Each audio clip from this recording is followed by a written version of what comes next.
भारतीय मूल की महिला जिन्होंने अंतरिक्ष में इतिहास रच दिया, लेकिन हाल ही में वो और उनके साथी वहीं फंस गए। कैसे हुआ ये सब और आखिर उन्हें बचाने कौन आया? आइए जानते हैं इस रोमांचक कहानी को।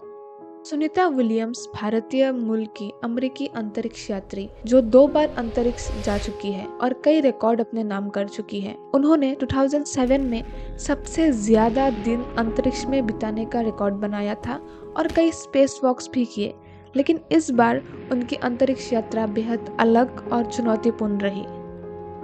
5 जून 2024 को सुनीता विलियम्स और उनके साथी विच विल्मोर बोइंग के स्टारलाइनर स्पेसक्राफ्ट से अंतरिक्ष के लिए रवाना हुए।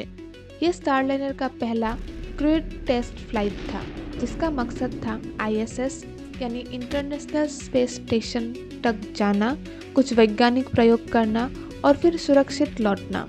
लेकिन कुछ ऐसा हुआ जिससे उनकी वापसी टल गई। जब स्टारलाइनर स्पेसक्राफ्ट ISS पर पहुंचा, तभी नासा को एक बड़ी प्रॉब्लम का सामना करना पड़ा। स्पेसक्राफ्ट के थ्रस्टर्स ठीक से काम नहीं कर रहे थे और हीलियम लीक हो रहा था। इन तकनीकी गड़बड़ियों की वजह से सुनीता विलियम्स और उनके साथी वापस लौटने में असमर्थ हो गए।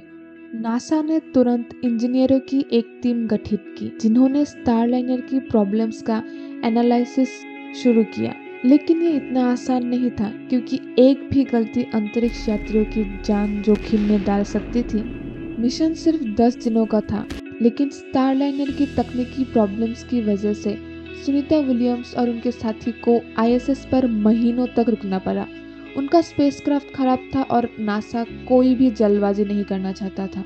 ISS पर सुनीता विलियम्स और विच विल्मोर ने वैज्ञानिक प्रयोगों में अपना समय बिताया, लेकिन उनकी वापसी का इंतजार लंबा होता जा रहा था।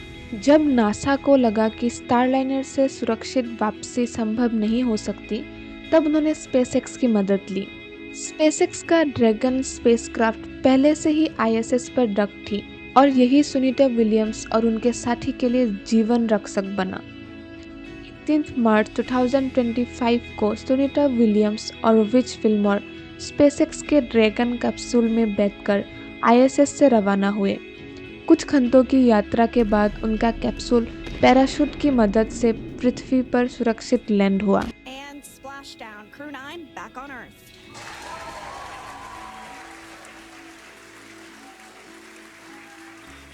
नासा और स्पेसएक्स की टीमों ने ये सुनिश्चित किया कि दोनों अंतरिक्ष यात्री सुरक्षित और स्वस्थ रहे।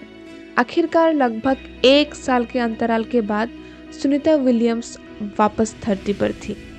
भले ही स्टारलाइनर में तकनीकी खामियां सामने आई, लेकिन इस मिशन ने स्पेस ट्रेवल की कई महत्वपूर्ण सीख दी। नासा अब स्टारलाइनर को और बेहतर बनाने पर काम कर रहा है, ताकि फ्यूचर में ऐसी प्रॉब्लम्स ना हो। सुनीता विलियम्स ने इस चुनौती को एक नए अनुभव के रूप में लिया।